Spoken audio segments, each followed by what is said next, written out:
దేశంలో ఈ మధ్య జనాలు సిగరెట్లు బాగా తగ్గిస్తున్నారు. ఆ మాటకొస్తే ధూమపానం చేసేవారు ఆ అలవాటు అంత త్వరగా మానుకోలేరు. కాకుంటే రోజువారీగా తాగే సిగరెట్ల సంఖ్యను తగ్గించుకుంటారు. అదే పెద్ద గొప్పగా ఆరోగ్యంపై శ్రద్ధ చూపుతున్నామని భావిస్తుంటారు. అయితే ఇలా సిగరెట్లను తగ్గించడం వల్ల ఎలాంటి ప్రయోజనం ఉండదని పరిశోధకులు చెబుతున్నారు. పైగా అందులోని అసలు ప్రమాదాలు ఇప్పుడు చెబుతున్నారు. మన దేశంలో ఈ సంఖ్య కొన్ని లక్షలుగా ఉన్నట్లు ప్రపంచ ఆరోగ్య సంస్థ వెల్లడించింది. తాజా అధ్యయనంలో భాగంగా విపరీతంగా ధూమపానం అలవాటున్న 3,23,826 మందికి సంబంధించిన హెల్త్ డేటాను పరిశీలించింది.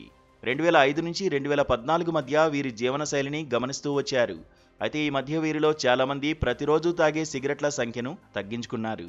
రోజుకు 10 సిగరెట్ల కంటే తక్కువ తాగేవారు ఏటా 16% నుంచి 27%కి పెరిగారు.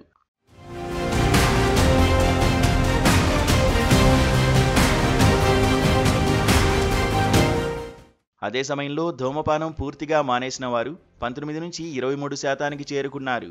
ఈ క్రమంలో ధూమపానం పూర్తిగా పక్కన పెట్టిన వారితో పోలిస్తే సిగరెట్ల సంఖ్యను తగ్గించిన వారి ఆరోగ్యంలో ఎలాంటి మార్పు కనిపించలేదని పరిశోధకులు గుర్తించారు. ఈ సందర్భంగా వారు మాట్లాడుతూ ధూమపానం హృదయ సంబంధ వ్యాధుల ప్రమాదాన్ని 2 రెట్లు పెంచుతుందని పరిశోధకులు వెల్లడించారు. జీవితకాలాన్ని 5 కన్నా ఎక్కువ సంవత్సరాలు తగ్గిస్తుందని చెబుతున్నారు. కాబట్టి కాల్చే సిగరెట్ల సంఖ్యను తగ్గిస్తే ఎలాంటి లాభం ఉండబోదని, ధూమపానాన్ని పూర్తిగా పక్కన పెడితేనే మంచిదని సలహా ఇస్తున్నారు. తగ్గించడం ఏ విధంగానూ లాభం కానే కాదని వారు హెచ్చరిస్తూ, విషాన్ని ఒక్కసారి తీసుకున్నా చుక్కలు చుక్కలుగా తీసుకున్నా ఒకటే, దాని స్వభావం మనిషిని చంపడమే అంటున్నారు. కాబట్టి సిగరెట్లు తాగేవారు ఖచ్చితంగా వాటిని మానివేయడమే ఇప్పటి పరిష్కారం. ఒక రకంగా ఇది సిగరెట్ల వినియోగంపై కొత్త సంచలనమే.